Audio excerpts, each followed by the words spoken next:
ओम नमो भगवते वासुदेवाय।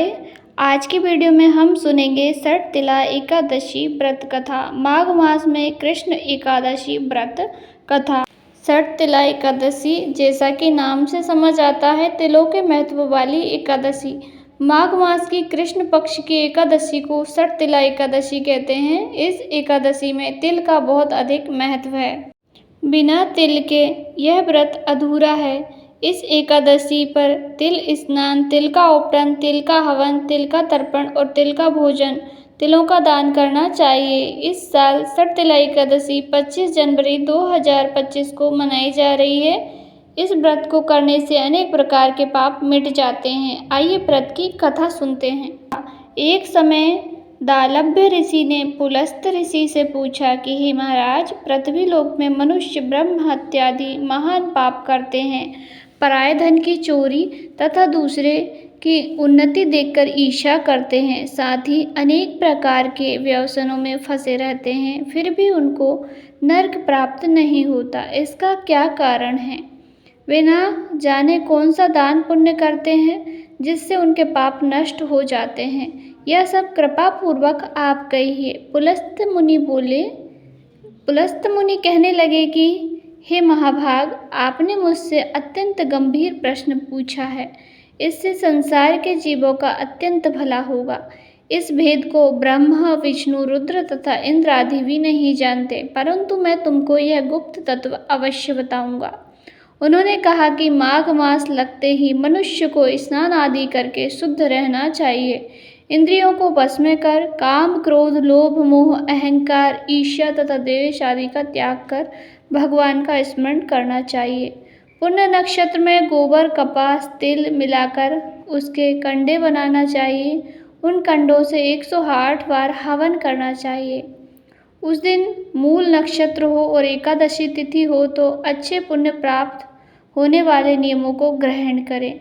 स्नान आदि नित्य क्रिया से निवृत्त होकर सब देवताओं के देव श्री भगवान का पूजन करें और एकादशी व्रत धारण करें। रात्रि को जागरण करना चाहिए। उसके दूसरे दिन धूप, दीप, नैवेद्य आदि से भगवान का पूजन करके खिचड़ी का भोग लगाए। तत्पश्चात पेड़ा, नारियल, सीताफल या सुपारी का अर्घ देकर स्तुति करनी चाहिए। हे भगवान, आप दीनों को शरण देने वाले हैं, इस संसार सागर में फंसे हुओं को उद्धार करने वाले हैं। हे पुंडरीकाक्ष, हे विश्वभावन, हे सुब्रहण, हे पूर्वज, हे जगतपते, आप लक्ष्मी जी सहित इस तुक्ष अर्घ्य को स्वीकार करें। इसके पश्चात जल से भरा कुंड, घड़ा ब्राह्मण को दान करें तथा ब्राह्मण को श्यामा गो और तिल पात्र देना भी उत्तम है। तिल स्नान और भोजन दोनों ही श्रेष्ठ हैं। इस प्रकार जो मनुष्य जितने तिलों का दान करता है उतने 1000 वर्ष स्वर्ग में वास करता है।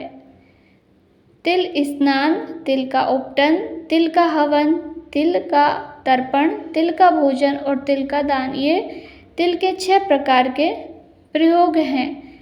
इसके प्रयोग के कारण यह षटतिला एकादशी कहलाई है। इस व्रत के करने से अनेक प्रकार के पाप नष्ट हो जाते हैं। इतना कहकर पुलस्त ऋषि कहने लगे कि अब मैं तुमसे इस एकादशी की कथा कहता हूँ।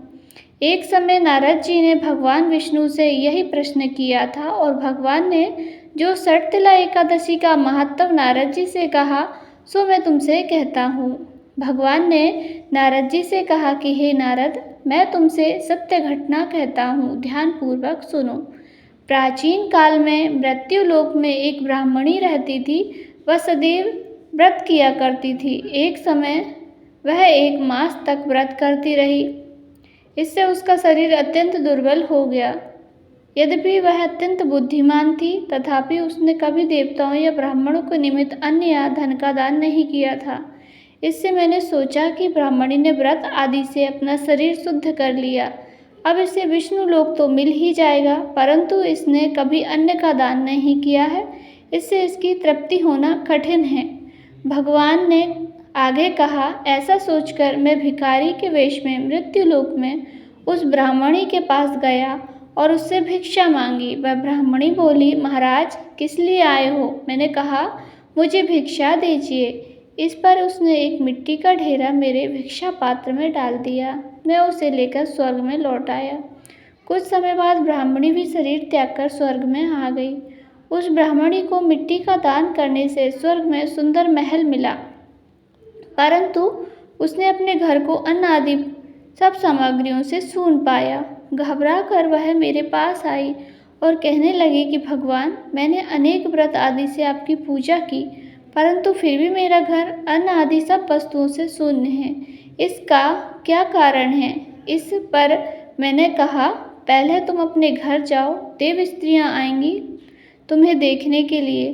पहले उनसे षटतिला एकादशी का पुण्य और विधि सुन लो, तब द्वार खोलना। मेरे ऐसे वचन सुनकर मैं अपने घर गई। जब देव स्त्रियाँ आई और द्वार खोलने को कहा तो ब्राह्मणी बोली, आप मुझे देखने आई हैं तो षटतिला एकादशी का महात्म मुझसे कहो। उनमें से एक देव स्त्री कहने लगी कि मैं कहती हूँ। जब ब्राह्मणी ने षटतिला एकादशी का महात्म सुना तब द्वार खोल दिया। देवांगनाओं ने उसको देखा कि ना तो यह गंधर्वी है ना असुरी है, परंतु पहले जैसी मानुषी है। उस ब्राह्मणी ने उनसे कथानुसार षटतिला एकादशी का व्रत किया। इसके प्रभाव से वह सुंदर और रूपवती हो गई तथा उसका घर अन्न आदि समस्त सामग्रियों से युक्त हो गया। अतः मनुष्यों को मूर्खता त्याग कर षटतिला एकादशी का व्रत और लोभ न करके तिल आदि का दान करना चाहिए। इससे दुर्भाग्य, दरिद्रता तथा अनेक प्रकार के कष्ट दूर होकर मोक्ष की प्राप्ति होती है। सभी बोलिए श्री हरि विष्णु भगवान की जय, माँ लक्ष्मी की जय।